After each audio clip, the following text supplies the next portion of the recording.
Hey everyone, Kirk Rifles bringing you the refreshed 2021 Honda Ridgeline with the HPD package on it. Is the new Ridgeline the perfect no compromise pickup truck? Let's find out. So there are a few changes for the 2021 Ridgeline. The most notable ones are going to be the front fascia, and just the overall looks of this vehicle look a lot better in my opinion. And I was never really a fan of the second generation Ridgeline. I liked the first gen with its quirky looks, and you knew what it was immediately. The second generation took a more soft approach, and I feel like they've made it more serious with the looks on this new one. So I'm happy with how it looks now. And this HPD Honda Performance Development Package gives you some cool gold wheels, some badges and decals around the vehicle, but it doesn't do anything to the performance end of this truck. So it's a pretty expensive package, over $2,000 for just looks. To me, it's not worth it. You don't even get any HPD flair on the interior, so I'm a little disappointed with the HPD. And what else does the new Ridgeline give you? Well, all-wheel drive is standard now, and you no longer have the front-wheel drive model. They've consolidated the packages a little bit. This being the sport model that I am in, I'm very underwhelmed with the amount of features and technology in here.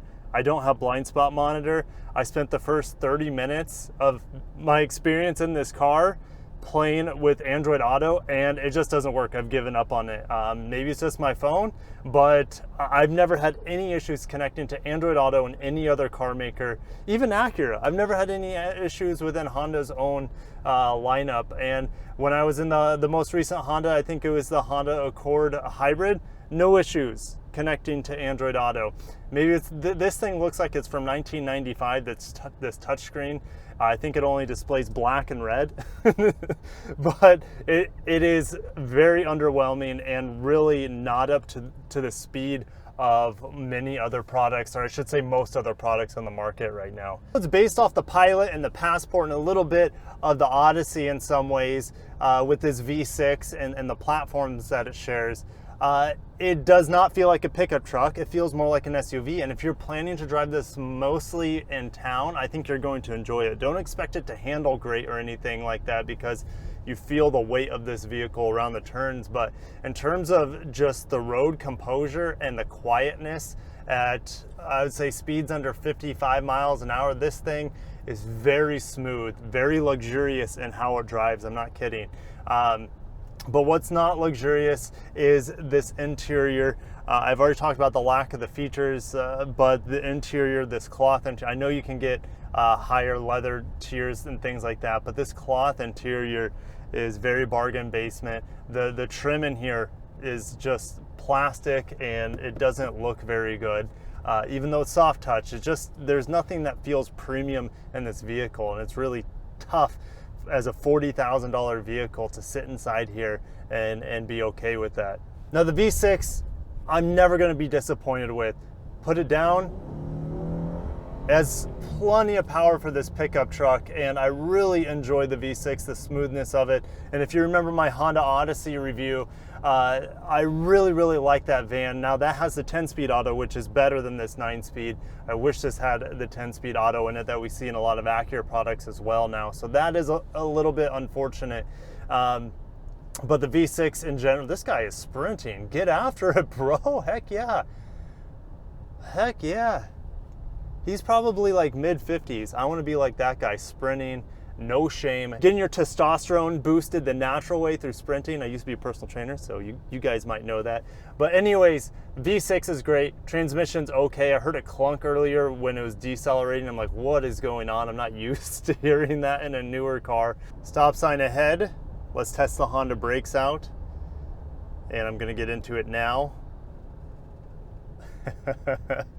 Oh my gosh. I really enjoy Honda's brakes. I had a big thing for them in the Odyssey, and they're even better. It feels like they're even better in this Ridgeline.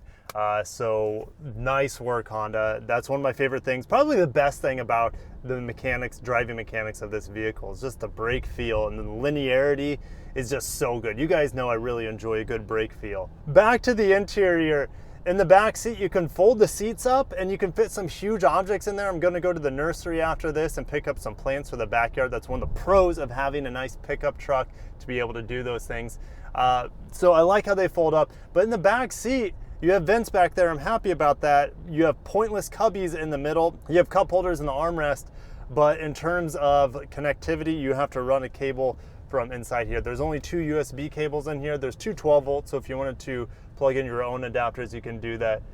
But this thing does not feel great in the turns, and I feel like the Odyssey felt a little bit more composed than this vehicle. This thing just feels really heavy in the turns. Having that extra weight does help with the towing capacity. You can tow 5,000 pounds standard on this vehicle, and it tops out at 5,000 pounds, so it definitely hits above a lot of its competition with those base packages, but it doesn't quite tow as much as the Ford or the Toyota in those top trims. And one more thing with the competition out there, Honda is going to be now competing with some of the more compact pickup trucks like the Maverick as well as the Santa Cruz.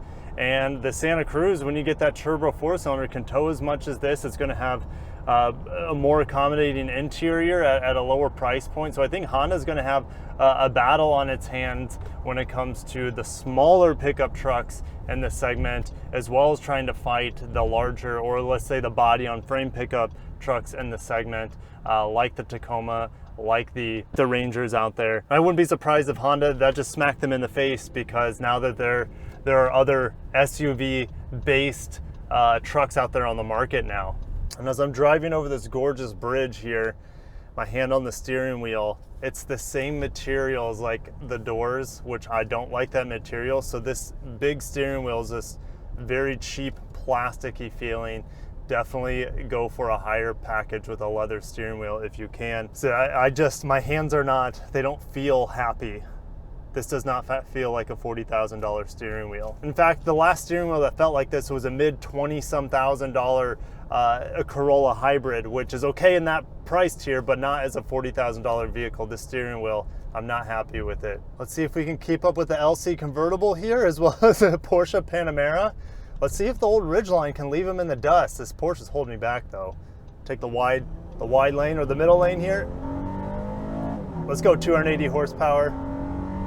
So there you guys have it. You can leave an LC500 and a Porsche Panamera in the dust in the Ridgeline. You can't make that stuff up.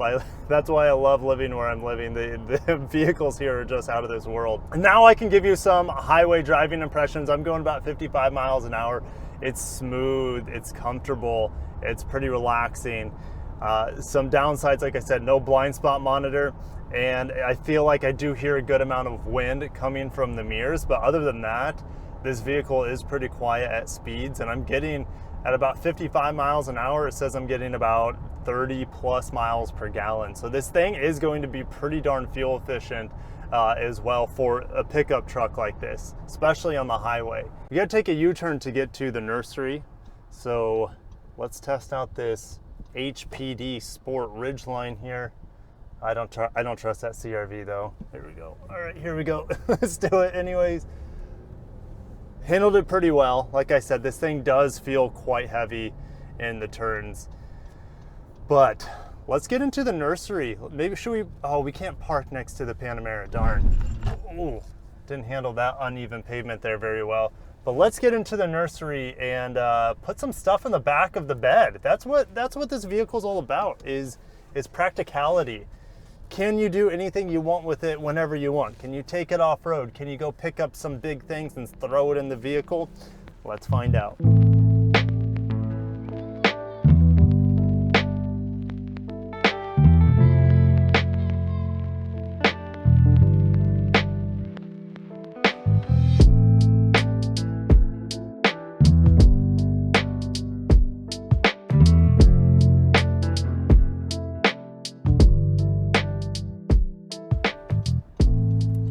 Leaving the nursery with the HPD Ridgeline loaded up with some plants, a couple floral things, and I have no idea what I'm doing when it comes to nursery, but I like that date palm that just kind of flipped backwards. It's okay. It'll be okay. Final thoughts on the HPD Ridgeline. HPD looks cool. I like the wheel arches. They're a little overdone. The wheels are pretty cool. The front grille looks great. The badges are cool. The interior, I mean, you're gonna have to upgrade to the highest trim, in my opinion, if you want the Ridgeline. Like, my phone won't work with it. The interior is very minimum, no blind spot monitor. Yes, you have, you know, things like radar cruise control, lane keep, but I mean, those things are nice, but I'd rather have blind spot monitor if I had a choice. The bed is nice. You have the storage underneath the floor liner there. You can use that as a cooler as well. Like, it doesn't have any major weaknesses in terms of practicality. The weaknesses come in the packaging and the interior adornment. So guys, don't get the sport version of this. Get the highest tier possible with this Ridgeline. I think you'll appreciate it. Get the nicer seats, the nicer trim, the bigger screen, etc. Guys, I'll leave it there. I was expecting a little bit more out of the Ridgeline, to be honest. I really enjoyed my time with the Honda Odyssey. Yes, I know that that Odyssey that I tested was about a $50,000 minivan, and this is a $40,000 truck, and I shouldn't be expecting that, but a few of the things in here just don't live up to my expectations. So guys, on to there. I'll see your questions in the comments below. If you like today's video, smash the like button, subscribe for more Honda reviews like this, more automotive reviews. But overall, the Honda Ridgeline, it's a nice all-around pickup truck. It's just missing a few things for it to be a truly great all-around city-like pickup truck with some off-road capability and towing capability. Guys, I'll see you in the next video. Peace out.